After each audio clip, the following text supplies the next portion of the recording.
একটি গান, কয়েক সেকেন্ডের ঝলক, আর তাতেই যেন উত্তাল সিনে দুনিয়া। সাকিব খান ও ইদিকা পালের রোমান্সে মোড়ানো দ্বিধার সেই স্বল্প দৃশ্যেই হৃদয় কাঁপছে ভক্তদের। ইনামুল তাহসিনের কথায়, প্রীতম হাসানের সুর ও কণ্ঠে রোমান্স যেন পেয়েছে নতুন মাত্রা। গানের নাম দ্বিধা, কিন্তু দর্শকদের মনে নেই কোনো দ্বিধা। এ গান হতে পারে বছরের সেরা রোমান্টিক সুর। প্রকাশের পর থেকেই সামাজিক যোগাযোগ মাধ্যমে ঝড় তুলেছে সাকিবের মোহময় উপস্থিতি। দিন দিন যেন সাকিবের বয়স কমে যাচ্ছে। কারো চোখে তিনি চিরসবুজ রাজপুত্র, কারো মনে আবার ভালোবাসার নতুন ভাষা।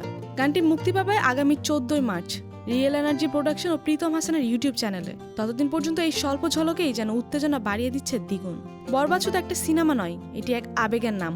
মেহেদী হাসান হৃদয়ের পরিচালনায় এবং শাহরিন আক্তার সুমির প্রযোজনায় নির্মিত এই সিনেমা যেন ভালোবাসার নতুন আখ্যা দিতে আসছে, যেখানে সাকিবের বিপরীতে ইদিকার উপস্থিতি দর্শকদের মনে নতুন রোমাঞ্চের জন্ম দিয়েছে। এই সিনেমায় আরও আছেন যিশু সেনগুপ্ত, মিশা সওদাগর, শহীদুজ্জামান সেলিম, ফজলুর রহমান বাবুর মতো শক্তিশালী অভিনেতারা। গেল সপ্তাহে প্রকাশিত টিজারই দেখিয়ে দিয়েছে বরবাদ শুধু এক প্রেম কাহিনীই নয়, এতে লুকিয়ে আছে রহস্যের মায়াজাল। রোমান্সের পরতে পরতে দ্বিধার আবেশ, সাকিব ইদিকার মায়াবী উপস্থিতি আর সুরের জাদু। বরবাদ কি পারবে বাংলা চলচ্চিত্রের নতুন ইতিহাসের রচনা করতে? উত্তর মিলবে খুব শীঘ্রই।